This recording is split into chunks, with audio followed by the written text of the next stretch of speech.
It started with a perfect view. White sand, turquoise waves, the smell of salt and sunscreen in the air. I had booked the beach house 6 months in advance, oceanfront, secluded, romantic.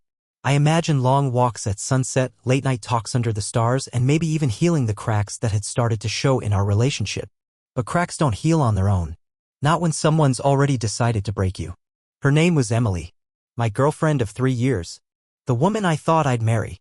We weren't perfect, no couple is, but we had history, memories, inside jokes that spanned years. I truly believed love was something you build brick by brick. And I was ready to keep building even when it got hard. She apparently had other plans. It began with the phone. She never used to guard it. She'd leave it on the couch, on the nightstand, unlocked. But now suddenly it was always face down. Always on silent. Always with her even when she went to the bathroom. I noticed, of course. But I didn't say anything at first. I didn't want to seem paranoid, insecure, controlling.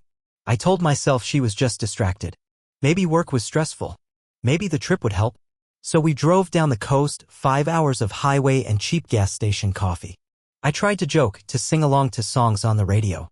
She smiled, sure, but it felt distant. Like she was laughing from another room. Like she was already somewhere else. The beach house was beautiful. 2 stories, all windows and light. You could hear the waves from the bedroom. The first night, we cooked pasta together, drank cheap wine on the deck, and made love slowly, quietly, like we were remembering something we'd forgotten. For a moment, I thought maybe I was wrong. Maybe this was exactly what we needed. The next morning, she got up early. Said she wanted to go for a walk on the sand alone. Just to clear my head, she said. She never used to do that either. I watched her from the window. Her figure shrinking in the distance, phone in hand, shoulders tense. She wasn't strolling. She was passing. When she came back, she acted like nothing happened. Kissed me on the cheek. Asked if I wanted pancakes. I played along. But something inside me had shifted. A quiet dread, like the tide pulling back before a wave crashes. That night, while she was in the shower, I did something I promised myself I'd never do. I went through her phone. And what I found didn't just hurt me. It hollowed me out. There were no nudes. No explicit texts. Nothing that screamed, I'm cheating. But that almost made it worse. What I found was more subtle. More deliberate. A thread of messages on an app one didn't even recognize at first, Telegram. Clever, right? Not iMessage. Not WhatsApp. Something off the radar. The contact was saved as J. No emoji, no nickname. Just the initial. But the words were enough. I miss you already. That night in Miami. I still think about it. Does he suspect anything? Can't wait until this is over. My chest tightened. My hands went cold. I read the messages again and again, hoping stupidly that I was misinterpreting them. That it was some misunderstanding. But then I saw the photo. Not of them together. Just of her. Emily. Lying on a hotel bed, wrapped in a white towel, hair still wet, biting her lip. Not a selfie.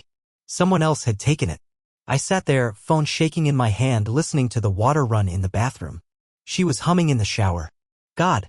Humming. Like we were just another happy couple on vacation.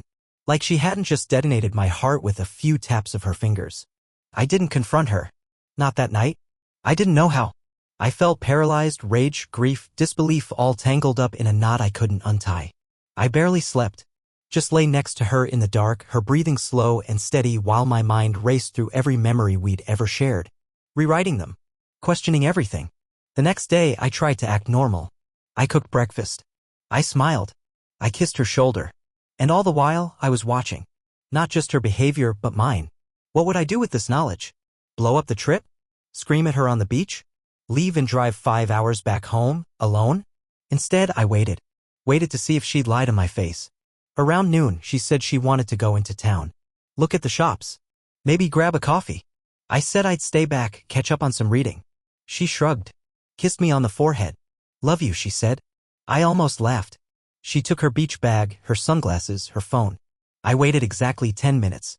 Then I followed her. She didn't go to the coffee shop. She didn't go to the gift stores.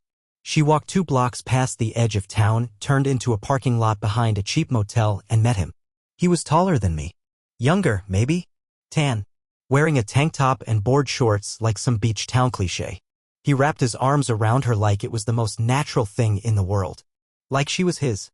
I stood across the street, hidden behind a row of bushes, heart thudding so loud I thought it might explode. They kissed. Not just a peck. Deep. Familiar. Then they walked inside together. I didn't move. I couldn't. I just stood there, shaking, tasting blood in my mouth from how hard I was biting my tongue. I don't know how long I stood there, staring at the motel door. 10 minutes? 20? An hour? Time didn't move the same way anymore. It was like I'd stepped outside of it, frozen in place, my reality splintered into pieces I couldn't reassemble. I felt like a ghost. Like someone watching his own life burn from the outside. Every cell in my body screamed to do something, to burst in, to scream, to demand answers. But I didn't move. I couldn't. I was afraid of what I'd see. Afraid of what I already knew. Eventually, I walked back to the beach house. Numb. Detached. My footsteps heavy, like I was wading through water. The sun was blazing above me, mocking the storm inside my chest. I passed tourists laughing, kids building sandcastles, couples holding hands. The world kept turning. As if nothing had changed. As if my life hadn't just been gutted by the woman I loved. Back inside, I sat on the edge of the bed and stared at the floor. My hands were trembling. I could still smell her perfume on the sheets. My mind kept replaying the image of them, his hands on her waist, her mouth on his. She had looked happy. Comfortable. Not like someone making a mistake. Not like someone being reckless. But like someone who had done this before. Like someone who had made her choice a long time ago and simply hadn't told me. I thought about the last 3 years. The holidays, the birthdays, the quiet nights at home. The moments I thought were real. The way she used to look at me like I was her whole world. Was it all fake? Or did she just stop loving me slowly, day by day, until there was nothing left? Did she ever love me at all? I didn't eat. I didn't drink. I just sat there, feeling everything and nothing at once. She came back 2 hours later. Her hair was different, slightly messy, like she'd tried to fix it but couldn't quite hide the truth. She smiled when she saw me.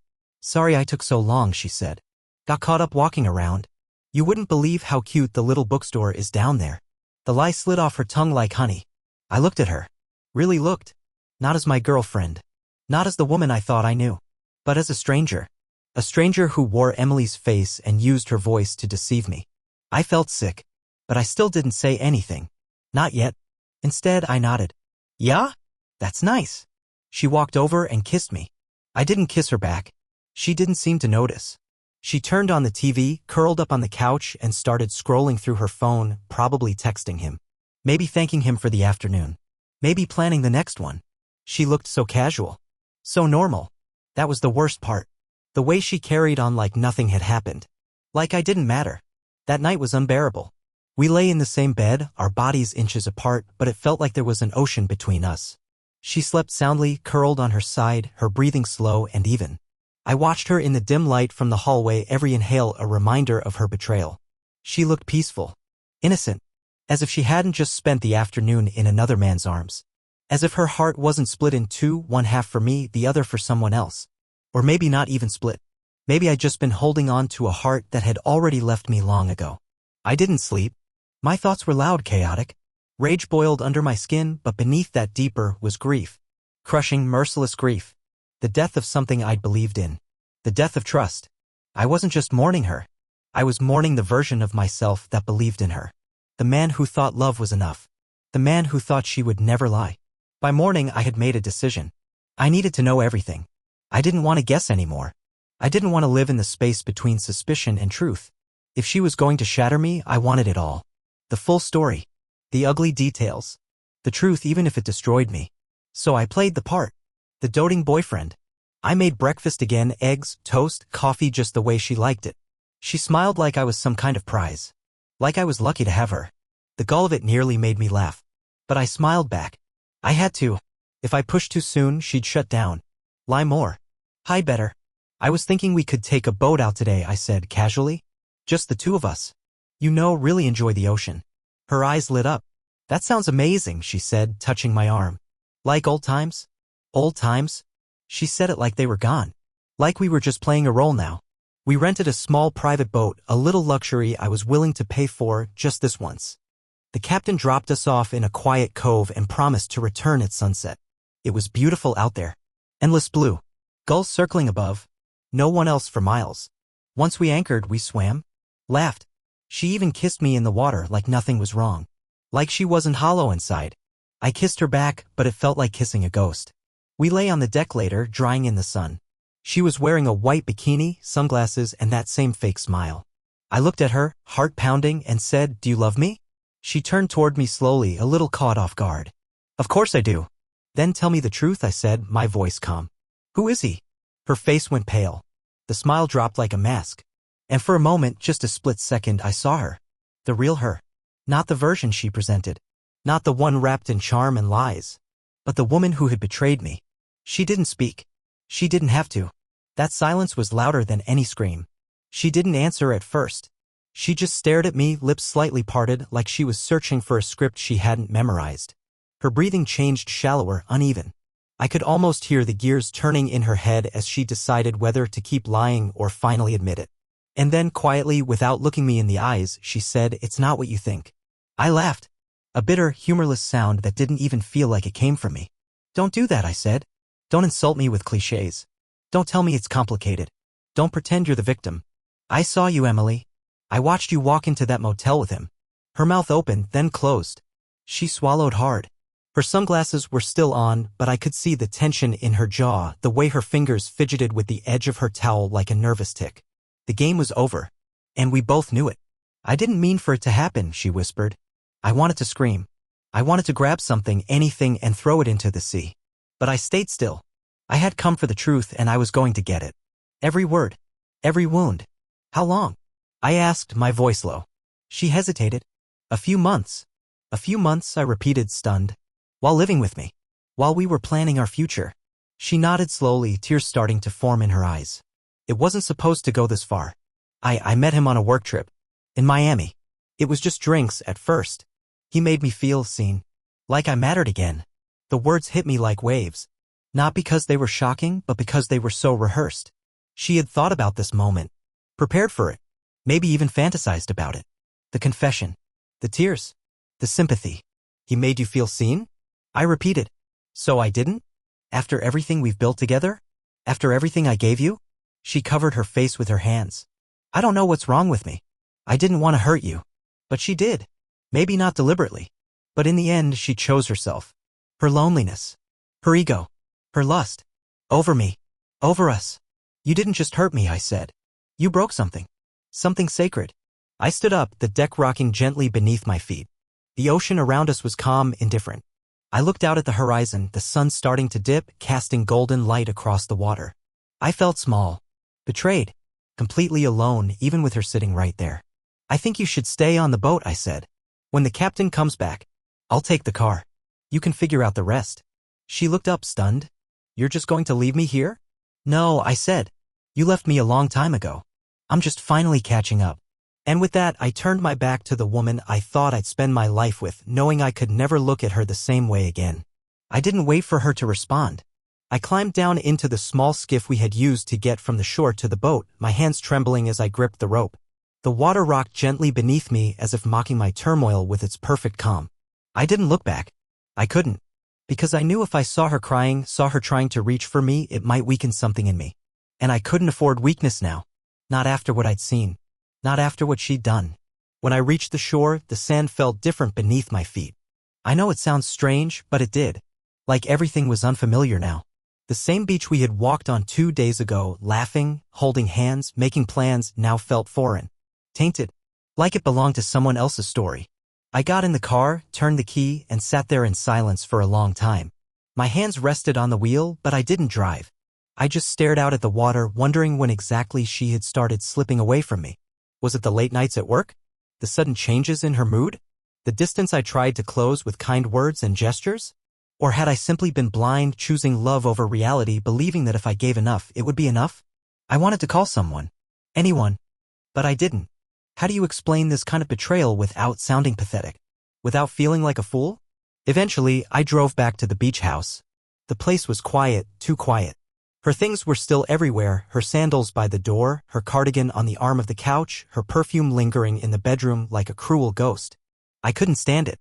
I grabbed a trash bag and started throwing her stuff in without thinking. Toothbrush. Hairbrush. Bikini. Makeup. Each item felt like a piece of her lie, and I wanted it gone. All of it. Out of my space. Out of my life. I didn't cry. Not yet. The pain hadn't reached that point. I was still suspended in a kind of emotional purgatory, numb, detached, operating on autopilot. The heartbreak hadn't sunk in fully. but I could feel it coming like a storm on the horizon. Slow. Inevitable. When I was done, I sat on the porch and watched the sky turn from gold to deep purple. The sound of waves crashing against the shore was the only thing anchoring me to the present. I thought about calling her, telling her to come get her things. But I didn't. Let her figure it out. Let her sit on that boat and think about the man she'd thrown away for a stranger with a tan and a smooth voice. She didn't text. She didn't call. Maybe she knew it was over. Or maybe she just didn't care anymore. And somehow that hurt more than the cheating ever could. The drive home felt longer than it had on the way down. Every mile stretched out like it was punishing me for my foolishness. I didn't play music. I didn't make any stops. I just drove, hands gripping the wheel, eyes fixed on the endless road ahead. The silence inside the car was so thick it felt alive. Every now and then, I'd glance at the passenger seat, empty now, and feel a fresh stab of something sharp and bitter. How many road trips had we taken together? How many times had we laughed in that very seat, singing along to songs we both loved? And now all of that was behind me, as hollow as the promises she'd made. When I got back to our apartment, it hit me all over again. Her scent was still there. Her coat hanging by the door. Her favorite mug on the kitchen counter. Everything exactly as she'd left it. Except now, it wasn't hers anymore. None of it was. I walked through the room slowly, like a stranger in my own life. The bed we'd shared. The couch we'd curled up on. The bathroom mirror still dotted with remnants of her morning routine. It all felt like a museum exhibit of a love that had died quietly long before I knew to mourn it. I didn't sleep that first night. I sat on the floor of our bedroom, leaning against the wall, drinking cheap whiskey straight from the bottle. I thought maybe it would numb something. Maybe it would stop the reel of memories playing in my head, her laughter, her touch, the way she used to say my name like it was something soft and sacred. But the alcohol didn't help. It only made the ache heavier, more vivid. And sometime around dawn, I realized I hadn't cried. Not once. Not even when I caught her. Not even when she confessed. That scared me. Because it meant something inside me had broken. Something vital. The next day, I started boxing her things. I didn't ask. I didn't text. I didn't need to. I packed her books, her clothes, her photos, even the little framed picture of us from our first vacation together, the one she kept on her nightstand like a talisman. I wrapped everything carefully, methodically, like it was fragile. But the truth was, I didn't care if any of it broke. It had already broken me. I left the boxes by the door. Later, I dropped them off at her sister's place, or maybe just send her a message to come get them. I didn't want to see her. Not yet. Maybe not ever. I didn't trust what I'd say. I didn't trust what I might do. Instead, I did the only thing I could manage. I sat on the balcony that night, a blanket around my shoulders, staring out at the city skyline, trying to figure out how to rebuild a life from ashes. And for the first time, I let the tears come. Not loud, not dramatic, just quiet, relentless, and long overdue. The days that followed blurred together into a strange kind of routine. Wake up. Avoid her name. Go to work. Pretend to function. Come home. Avoid the memories. Try to sleep. Repeat. I moved through the world like a man stitched together with thread that was about to snap. Everyone asked if I was okay. I lied. Said I was just tired. That I was busy. That everything was fine. No one ever presses when you say fine with enough conviction. It's the easiest lie to believe because people want to believe it. Because your pain makes them uncomfortable. Emily didn't reach out. Not once. No texts. No calls. No apology. No closure. Just silence. And that silence said everything. It told me she wasn't struggling. She wasn't broken like I was. She had made her decision and walked away clean. Maybe she had landed safely in his arms. Maybe he was her next chapter. Or maybe she was already losing interest in him, too. Maybe it had never been about him. Maybe it was about escaping me. Or worse, about escaping herself. I tortured myself with those thoughts. Replayed every conversation. Every kiss. Every time she looked at me like I was enough. Was it real? Any of it? Or had she been slowly drifting away while I kept clinging tighter, blind to the truth unraveling around me? One night, I finally broke the silence. I didn't call her. I didn't want to hear her voice. I sent a message. Your things are boxed. I'll leave them with your sister. Please don't come here. It was short, cold, final, but it took me an hour to write. My hands trembled as I hit send. My heart pounded, waiting for a response. But none came, just the tiny checkmark showing it had been delivered. Seen. Ignored. I thought I'd feel better after that. Empowered. But instead, I just felt emptier. Like I'd finally closed a door that led nowhere, and behind it was just darkness. The worst part wasn't the betrayal. It wasn't even the lying or the cheating. It was the suddenness with which someone who once knew you entirely becomes a stranger. A stranger who holds pieces of you that you'll never get back. That's the part no one warns you about. How someone can hold your hand one day and walk away the next like you never mattered. Like you were just a season, a phase, a detour on their way to something better. But deep down, I knew something else too. She wasn't better. She was just done pretending. And now I had to stop pretending too. It's strange, the way time moves after a betrayal. At first, it's suffocating. Every hour feels like a punishment.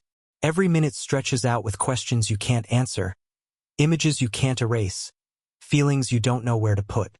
But slowly, so slowly you don't even notice, it begins to change. The sharpness dulls. The pain loses its edge. Not because you've healed. Not yet.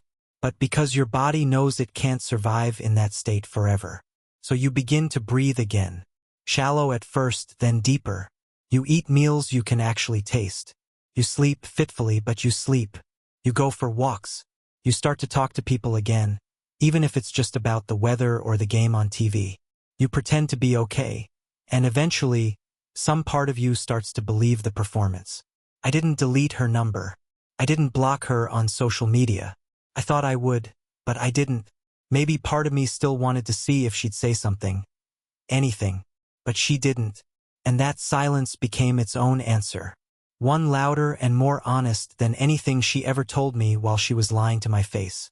I passed her sister once, 2 weeks after it all ended. She didn't say much, just nodded, gave me a look of quiet sympathy, and said, "You didn't deserve that." And maybe that's all I needed to hear. Maybe sometimes the only apology you'll ever get comes from someone else's mouth. I started going to therapy. First, I hated it. Sitting there, explaining my heartbreak to a stranger. Felt weak. But the therapist wasn't there to judge. She just listened. And after a few sessions, I found myself saying things I hadn't even admitted to myself yet. Things like, "I think I saw the red flags but chose to ignore them." Or, "I thought if I loved her hard enough, she'd never leave." Or, "I don't know who I am without her." That one hit me the hardest. Because it was true. I had built my identity around loving her. Around being her person. Around protecting what we had. And now that it was gone, I didn't know what was left. But that's the thing about destruction. It forces you to rebuild. Brick by brick. Layer by layer. I started reading again. Not just doom scrolling or staring at the TV, but real reading, novels, essays, stories about people who'd been through worse and come out stronger. I went to the gym. I took long drives with no destination, just to remind myself I still had control of the wheel. I reconnected with old friends one by one. And slowly, I began to feel something unexpected. Freedom. Not happiness. Not yet. But the kind of quiet clarity that comes after the storm has passed, and you finally see what's still standing, and what's worth rebuilding. It's been almost a year now. Sometimes I still think about her. Not often. And not with anger. More like a scar you find on your body that no longer hurts, but reminds you of how deeply you once bled. I don't replay the motel scene in my head anymore. I don't ask why him or why me. Those questions no longer matter. Because I've come to realize something simple, something painful and liberating. Betrayal isn't always about you. Sometimes it's about the void inside the other person. Something you couldn't fill no matter how hard you tried. She reached out once. Months later. Just a short message. "I'm sorry. I think about you often." I stared at the words on my screen, and for a moment all the old emotions surged back, confusion, bitterness, that aching emptiness. But then I just put my phone down. I didn't answer. What was there to say? Her apology wasn't for me. It was for her. A way to clean her conscience. But I wasn't her absolution. Not anymore. I had already forgiven her. Not because she deserved it, but because I deserved peace. I moved out of the apartment. Got a place closer to the water. Funny, isn't it? After everything that happened, I still wanted to be near the ocean. Maybe because it reminds me of who I became after her. Someone quieter. Stronger. Someone who understands the value of solitude. The kind of solitude that doesn't come from loneliness but from self-respect. There's no new love in my life yet. I've dated. I've tried. But I'm not rushing anything. I've learned that love isn't a cure. It's a choice. And next time I'll choose better. Next time I'll choose someone who chooses me back fully, fiercely, and without hesitation. And maybe that's what all of this was for. Not to destroy me, but to unearth me. To strip away the illusions, the stories I told myself about what love should look like. And to rebuild something real, not with desperation, but with intention. So here I am. Still healing. Still learning. Still breathing. And finally free.